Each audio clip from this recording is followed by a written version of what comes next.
One more launch to go then in F1 2024, and it is that of the RB-20. And after we had a pretty much bizarre thing of them running the car before the actual launch in a full livery, there is the RB-20. That was at Silverstone 2 days ago, and already it's been drawing everybody's eyes, the fact that it looks like the Red Bull no longer has side pods. So how interesting is this going to get? We're about to find out. We're going to be joining live with Sky Sports F1 and the Red Bull feed as well to show you the launch itself. Last year, Red Bull did an hour-and-a-half launch in New York City and announced Ford as a new engine provider sponsorship package for 2026. This year, we're expecting just a half-an-hour show, but there's all sorts of controversy around it, mainly because Christian Horner has been the centre of allegations over the past 2 weeks. His future at the team is in question after an internal and external investigation. We still don't know what that is going to be. We still have no idea if Christian Horner is going to be at this launch. There's rumours circulating that he has been asked to step down. We know Jonathan Wheatley is going to be there, who's the sporting director at Red Bull, but we are going to see what's going to be happening in a second. Hello to Kenny, hi to Josh, hi to Adam, hi to Cedar Tree, says what's going on everyone, how are we doing? Glad to be back here. And hear me out, says Benjamin. Well, we will. I'm doing well. I cooked a homemade chicken korma curry as well. I've just eaten that as well. Nearly burnt it because I was in here setting up, but we're all ready to go. We're just now waiting for the launch itself to start. So we take a quick look at the car and then we'll get ready to go over to the launch. It will be exactly the same delivery as last year. That's because it is exactly the same. That is the RB-20 on screen now, by the way, from Silverstone a few days ago. So we're yet to see a HD picture and mainly hear from what Christian Horner, if he's there, has to say. Will we get anything on these allegations? We are about to find out. So, thanks for joining us for the last car launch of the year. Let's go over and get ready to have a look at what it's going to be. Here it is. That's the first launch back in 2005. That's the RB-01. We know Davey Coulthard and Max Verstappen did some testing of it at Silverstone a few days ago. Some combined looks. The 09 car, the first ever winner. The 2010 car, the first Constructors and Drivers' Championship winner. There is the RB-01 getting fired up. Can we hear the V10? Do we get to hear it? I love the V10s. Why don't we have the V10s back permanently? Honestly, I'm just saying. It makes so much more sense. I wish they wouldn't play the music over it though. Yeah, well, I'm having to keep turning up the fade up and down because of the music and that lot. But this is a Red Bull launch. Fingers crossed it's not going to be an hour and a half of nonsense. And then we can just... it's scheduled for half an hour. But we've got nothing else on until midnight tonight when the NASCAR duels are on as well. So we're sort of all just prepping around for that. It's a sunny day here in North Carolina, says Adam. Hopefully having a great day. Looking forward to the duels. Max Verstappen driving the RB-01 with some classical music in the car park. Okay, so now he's going through the centre. So they've driven a car in the middle of the factory. So far, Red Bull, I think, have won the launch season for just how insane it is. Getting a V10 car out and putting it around the factory. Still looks good, doesn't it? Why isn't Formula 1 a V10 with renewable fuel? That's the question that needs answering. Hello and welcome. It's Darren Otatossie. Hello, Darren. Keys, And today we're making history. 20 years ago, Dietrich Mateschitz rewrote the script of motorsports with a team that's become the forever rebels of Formula One. The racing establishment wrote them off as just a fizzy drinks company, but the bubbles never burst for Oracle Red Bull Racing. As we launch this 20th season, what we're celebrating is a culture, a spirit and an attitude that's changed Formula One forever. Let's take a look at those last 20 years of doing it the Red Bull way.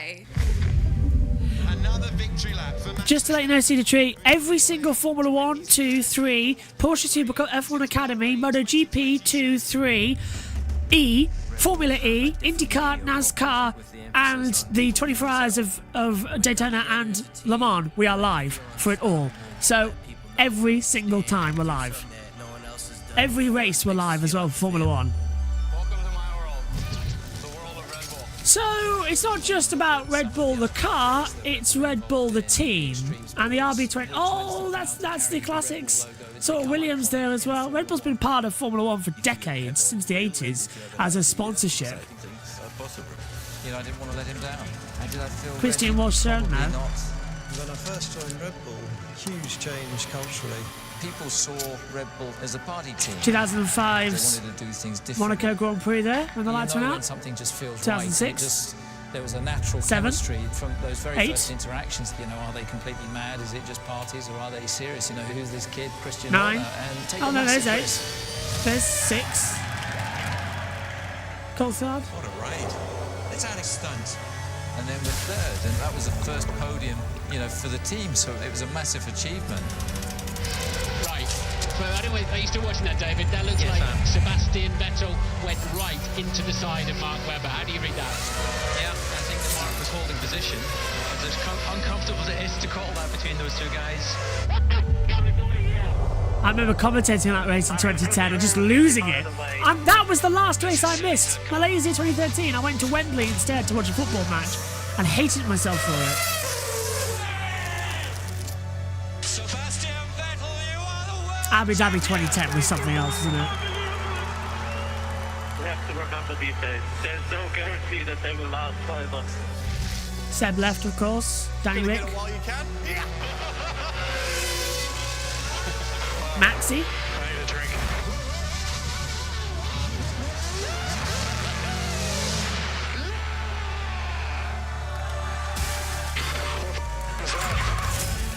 Mark Webber going upside down.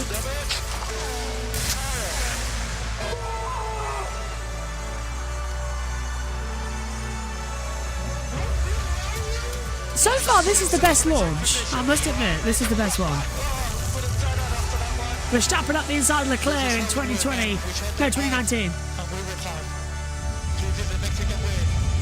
for the first time ever, a Mexican driver on the podium in his home race. We've done the commentary on that one. Every year since 2020, we've done the commentary. Live, that is. Oh, God. They're showing it. That last lap in Abu Dhabi, I was going nuts in the commentary box. You can go back and watch it.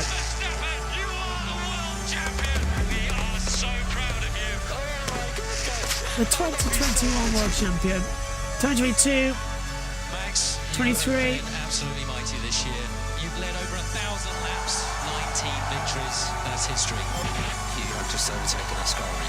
That's a record from 1952, mate. Last year, they were the team to beat. It's been an absolute privilege. Max was You drive unstoppable. this car that's been built by a team of brilliant people.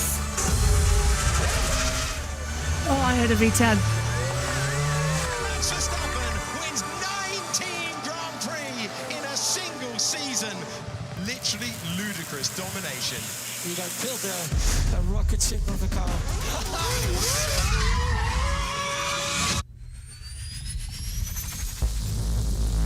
20 years of Red Bull culture in racing.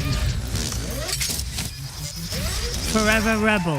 Oh, Please wow. welcome two men who have been a part of the story from Oh the my very God, start. Christian is CEO there. and team principal Wow. of Red Bull Racing, Christian Horner. So he hasn't been And fired. He we've got hasn't. Oracle Red Bull racing legend, David Coulthard. Coulthard! Gentlemen, it's great to see you both. And as we just watched there, it's been quite the journey you've been on as a team. Now, Christian, I'll come to you first because you're now CEO and team principal of arguably one of the world's most successful high-performance companies. But it all started back when you were just 31 years old, no former experience in Formula One. 15 minutes until the car we've already seen. How did it all start? Well, it started, as you say, 20 years ago, and looking at some of those videos, we're all looking a little younger there. It's been quite a journey, and you know what we've crammed into 20 years has been phenomenal. Some highs and lows along the way, but an awful lot of highs and lows last week as well. Very special. Many highs which came from you, of course, David. Going back to 2004 when you first joined the team, what made you want to work with Christian and Dietrich? Well, I'd known Christian actually. He got sacked by McLaren. McLaren. I've seen what he'd done with his because they wanted Raikkonen and Montoya. But the team that was formerly here, I'd already decided I wasn't going to race for them because I just didn't believe in Jaguar, the future investment. But when I met with Mr. Mateschitz, it was absolutely clear this was more than just a branding exercise. This was an absolute commitment. And in that very first meeting, he said our goal is to win the World Championship. And it really took me back because I'm thinking we haven't even got to the first race. Never mind got about building a team that can compete against. People say that Schumacher built Mercedes and Hamilton reaped the rewards. Coulthard built Red Bull and Vettel reaped the rewards. Been part of this journey. Changed my mind. It's just been incredible. So when we started, it was a few hundred people in one factory down at the bottom of this road. Now we've got the whole campus and 1,500 people or so employed and counting. Yeah.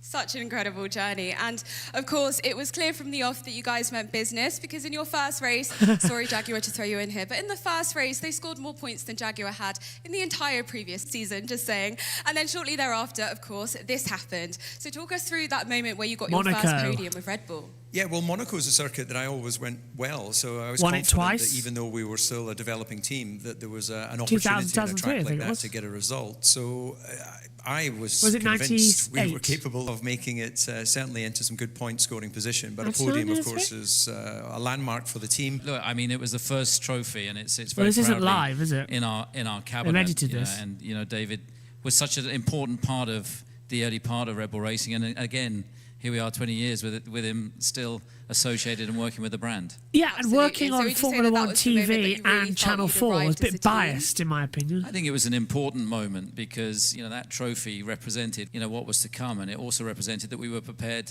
to do things a little differently. Seeing David standing on a podium in front of Prince Albert in a Superman cape on Red Bull's first podium just showed that, you know, we were doing it differently. We were doing it the Red Bull way. Yeah, I think it's important to mention, actually, at that time, Formula One was quite a closed shop. You didn't go into the other teams. It was very much, you know, each team was its own entity. Red Bull opened the door to the paddock and said the other teams were welcome. And at first you could see other team members sort of nervously walking up into the energy station thinking, is something going to happen? And then over time, it just changed the whole philosophy of Formula One, and the paddock is a much friendlier place because of it. Absolutely. And I know you credit a lot of this down to team culture. How important would you say that is in terms of success? It's everything. The men and women here in Milton Keynes, all the people behind the scenes. It's out of these industrial buildings that we've created some of the most incredible cars over the last 19 seasons. And the late nights, the hours, the sacrifices that are made. It is a culture. It's a very inclusive culture. It's a team culture. For me, Formula One is the biggest team sport in the world, and without the people, you have nothing. And it's the people who are your single biggest asset. Absolutely. Now, we've spoken a man desperately trying to save his own skin. How important the team is. So why don't we hear from some of the people who have all played their part in these very special 20 years? Well, it'd be Vettel. Try to hide your disappointment better than that. Paul Monaghan. Sake, what are we doing here? This line of questioning is appalling. We done? Yes. Let's get those in. There are rebels and characters throughout. There's so many of them. I mean, you can start with Vacher. He's got a few Pink Panther moves at some parties that I've seen in action. Yeah, for sure. Well, certainly Adrian, he does like a party. I've seen him have a good time on quite a few occasions. Adrian Newey? I can be a party animal. I don't think I'm the chief party animal. I can think of a lot bigger protagonists. He looks like a university professor, but get a Red Bull inside him, he just takes off. It's great. Everybody feels like they can be a part of this team, so it's not like a separate them and us thing at all. Is it me, Red or Bull. does this It's like feel we're all like a family and a don't team worry, together. we are not It what has to be Christian fun. has been You have to accused enjoy of? what you're doing. Post. It's not a 9-to-5 job in Formula One. It's a competition. It's a sport, and it's fantastic to see as we travel around the world the amount of support that the team enjoys in every country that we go to. Keep it raw. Very quickly, we established a culture, and a culture that was inclusive, that that we were there to operate as a race team. Growing up within the team has been very nice. It's questionable, of course, isn't it? Everyone This has one. always been very supportive, and we all always trusted each other, and I think that makes It does our seriously relationship feel very special. like they are Everyone trying to is cover up seeing how something they can of the support the guy allegations. next to you. Yeah, I think Red Bull just came across as a great place to work, where there was kind of that fun, a bit young and energetic. He's a team product. He's never an individual product. You race as one team. It's vital, isn't it? You get different views, different ideas, different personalities. And how you choose them, how you develop them, and after he's developing you, how we make it together. Keep it raw. All right, it really does feel like they are trying to cover up those allegations. We are now joined by Group Chief Technology Officer of Oracle Red Bull Racing, aka the GOAT of F1 engineering. Please give it up for Adrian Newey. And so you should. That Welcome, man is Adrian. a legend in Formula One engineering. As you've seen, we've been going through the journey of everyone, and I want to start off with you. Going back to 2004, you already had 2 decades of experience He wanted to work with designing Jaguar before. championship-winning cars, both for teams which David drove for. So I have to ask you, was it a bit of a bromance going on that brought you to Red Bull? Yes, Turns out he the stole three him. teams that David has driven for is actually the same 3 teams as I've worked for. Williams so I've known David since he was to McLaren to a Red wee Bull. test driver, very young lad in 1993, I think. He then moved to McLaren. I moved to McLaren a year after. He moved to Red Bull. And then really from there, things developed. And how excited were you, David, when you found out that Adrian was joining the team? Well, Adrian has been incredibly successful through his entire career, even prior to Formula One. So when Christian first suggested that, would Adrian be available, at that point I was so immersed in trying to understand where we were as a team, I hadn't really given that consideration. But thankfully, he accepted the challenge and the invitation, and the team of people that he's built here has been proven out by the success. The thing that I really love about Adrian, as well as being obviously a creative chap, pretty handy when it comes to being at the drawing board, because for those who know Formula One closely, they'll know that Adrian still uses a pencil to design. But he's a racer, and maybe he doesn't have the same racing success as Max Verstappen, but he has been out on the racetrack, and he likes to keep it simple. I remember once, going into great detail, explaining everything the car was doing on a lap, and at the end of having given this long explanation, he went, "What do you need to go faster?" Kept it simple. And then I went, well, understeer. And he went, No, let's go black. we'll work on the understeer. So No, out yes, of he did. all of this sort of, mess going Sort on of in corner my of my head eye. about the journey around the racetrack, Cat-like just reactions. focus on what you need to go quicker. And that simplicity has clearly been very successful for him and his team. Incredible. Now, Christian, of course, even the greatest teams go through challenging moments. And fast forwarding now to 2014, when Mercedes started to look a little bit unbeatable, how did you stay resilient as a team? Well, I They think were that, unbeatable, now that was they a are. testing period for the team. That there was a big regulation change. We'd gone from enjoying huge success with Sebastian Vettel and those 4 consecutive world championships, and suddenly, for reasons beyond our control, we didn't have an engine that could compete with the likes of what Mercedes had come The up with. Renault So engine was absolute suddenly mess. it was about keeping the group together, keeping the team together, staying focused on addressing It's a commentator's thing, Josh the G. weak point, We can spot and, it easily as a corner of focusing our on the eye. things that we could Like control, when a red and flag things comes out, that, we can see it. where we could be strong. And I think it was that team spirit, it was that togetherness that we didn't lose key members of the team during that period, and we were able to win races every single year bar one until we got ourselves in a position with a competitive engine to suddenly then be able to go for a championship again. Now, we've spoken a lot about the past, but I know that Red Bull is a lot about the future, and in particular, backing young talent through the Red Bull Academy program, through Visa, Cash App, RB, and Oracle Red Bull Racing. How important is it to you to bring in those fresh new names? Well, look, it's really exciting, and I think Red Bull have committed more to Formula One Academy than any other team in Formula One. And with Oracle Red Bull Racing and Red Bull fielding cars, and the Visa Cash App RB team also putting cars out, there's going to be a really strong Red Bull presence, and it's great to see these young girls getting a chance as the sport starts to embrace female racing. Absolutely. Well, on that note, let's have a look at that next generation of racing and some very exciting young female talent. The F1 Academy. I'm Emily de Heus.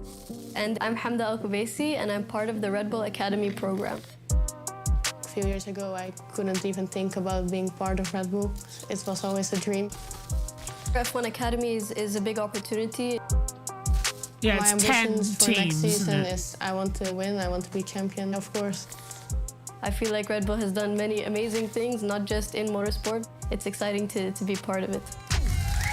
Yeah, they cheat. Everyone else gets And one here team. they are in the get flesh two. from the Red Bull Academy program. It's Hamda Al-Kubaisi and Emily de Heus. Yeah, one for Red Bull, one for Visa Cash App RB, because each team has to have Hamda, I'll come driver. to you first, as you'll be driving for F1 Academy for Red Bull Racing. Tell us a bit about your journey into motorsport and how this program is helping you with the next level of your career.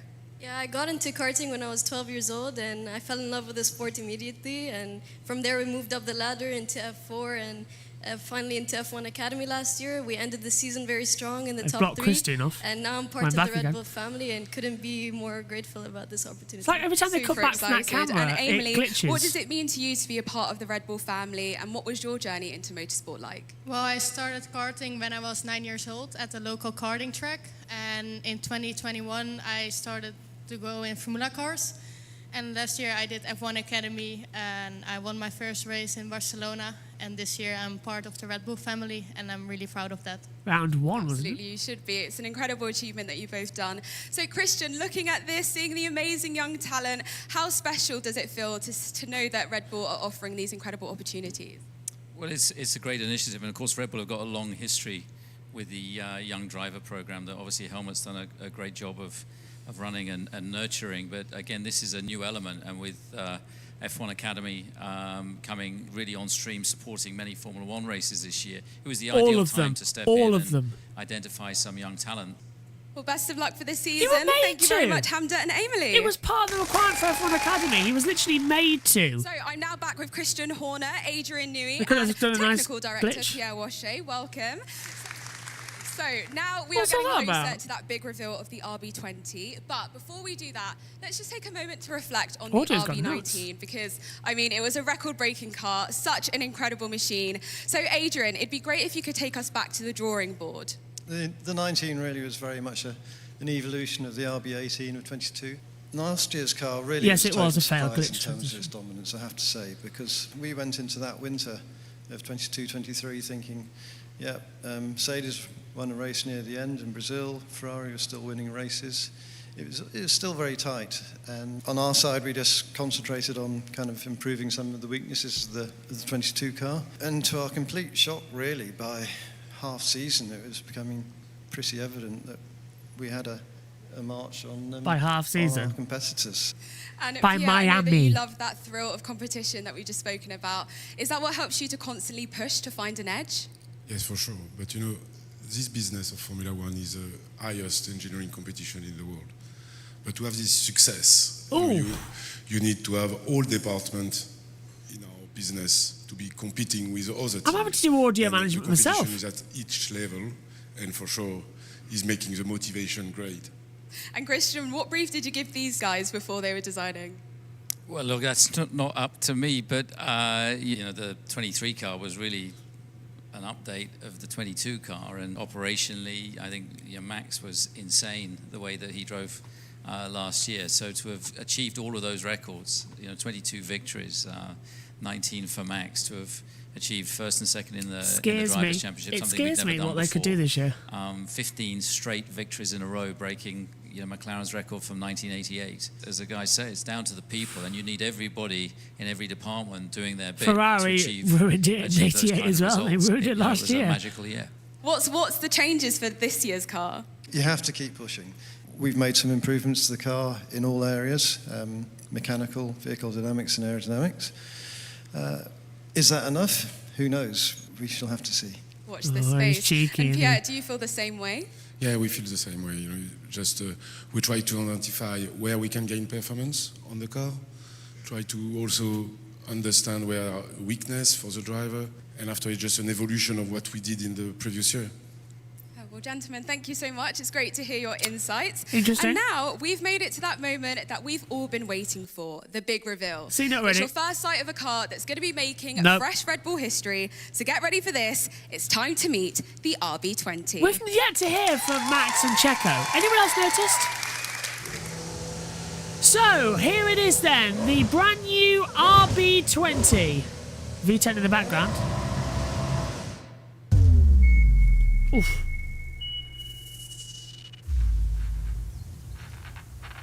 There it is. What a surprise! It's exactly the same.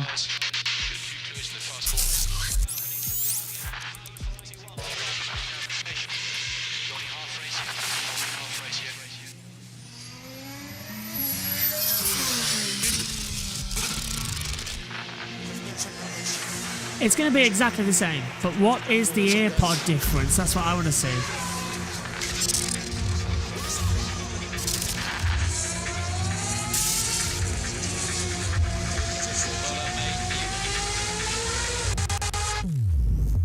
Come on, we've already know what it looks like. Just show us. There we go.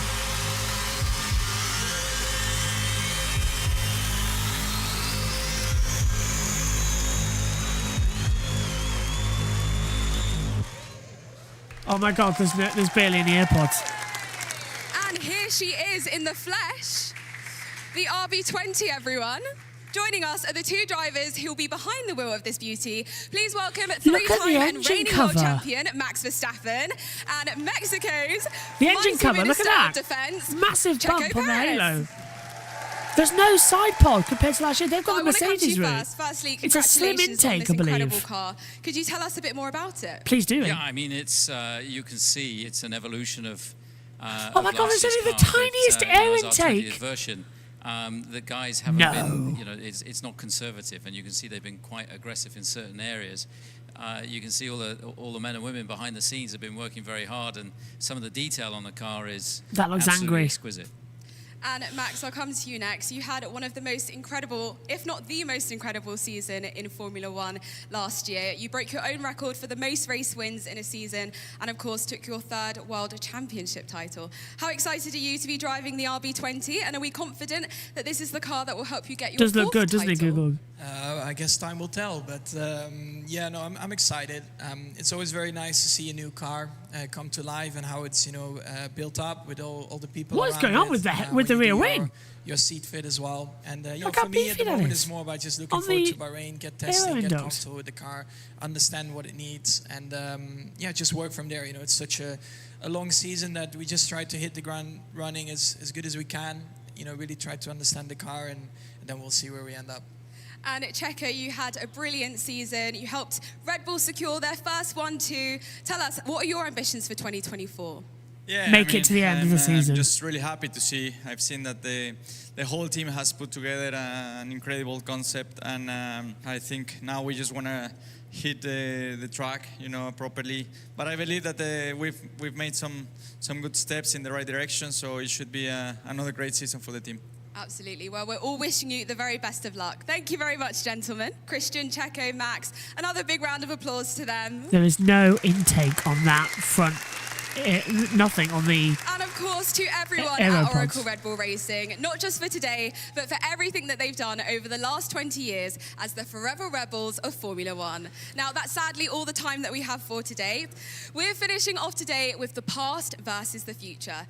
The very first Red Bull car, the RB1, facing the new RB20 on track at Silverstone.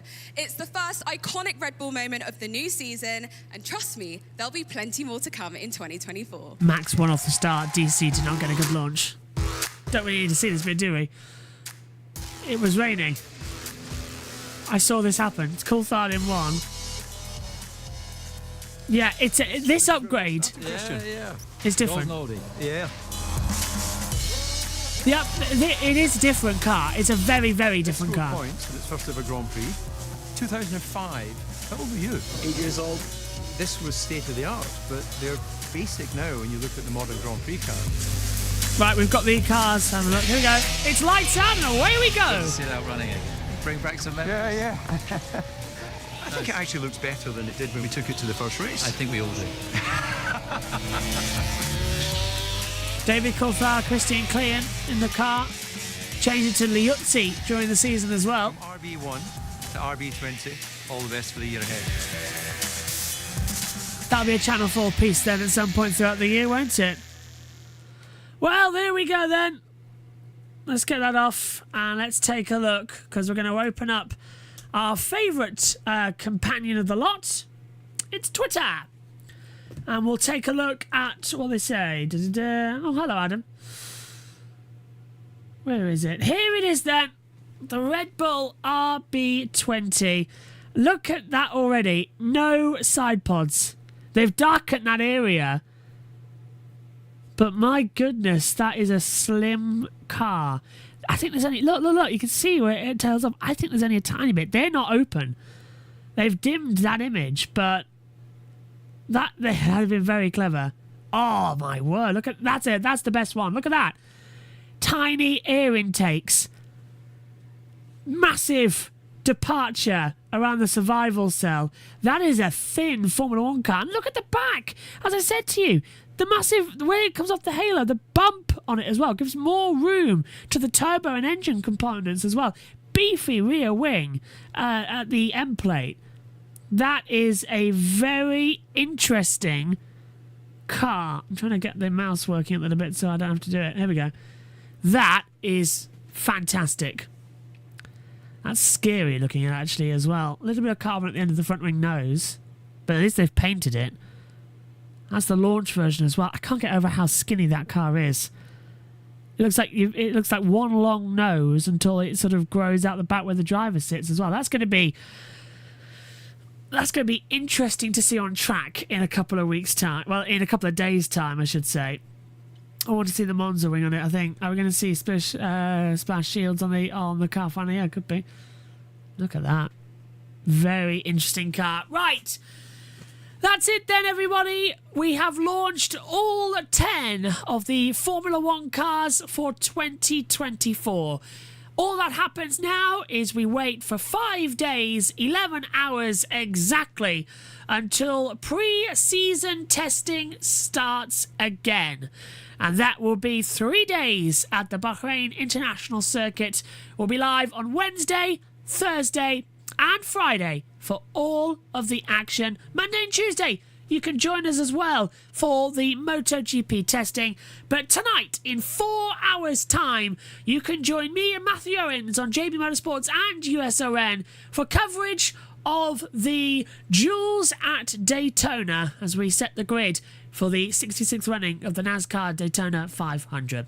Formula 1 is back next week with pre-season testing, and we'll be here for every step of the coverage throughout the year. Thanks for your company. Testing is round the corner. Take care. Bye-bye.